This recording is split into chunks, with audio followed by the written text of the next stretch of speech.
Денеска ги посетуваме токму во Долна Преспа, војниците и старешините, кои што веќе неколку дена работат како поддршка на локалните власти. Нашата армија не е тука само кога се работи за вонредни состојби, туку ја нуди својата поддршка и ја дава поддршката и во различни кризи, но и во справување со реални проблеми со кои што се соочуваат државните и локалните власти. Кога велиме ни требаат повеќе инвестиции, повеќе пари во нашата војска, во нашите војници, за нашите офицери, за нивната опрема и нивните услови за работа, ова го имаме на ум.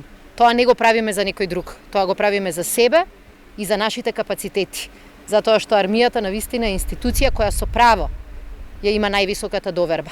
Ова е еден пример зашто таква доверба ужива нашата армија. Затоа што и за мали и за многу големи проблеми на неа граѓаните можат да се потпрат. Во следниве 15 на дена, практично нашите војници, раководени од нивните старешини, ќе успеат да ги санираат последиците од невремето и ќе отстранат опасноста која што на овие населени места можеше да им ја причини браната која се создаваше од скршени дрвја долж реката. На терен се одредена група на војници, ќе работат тука со поддршка на општината и со ова покажуваме дека навистина армијата е на служба на своите граѓани.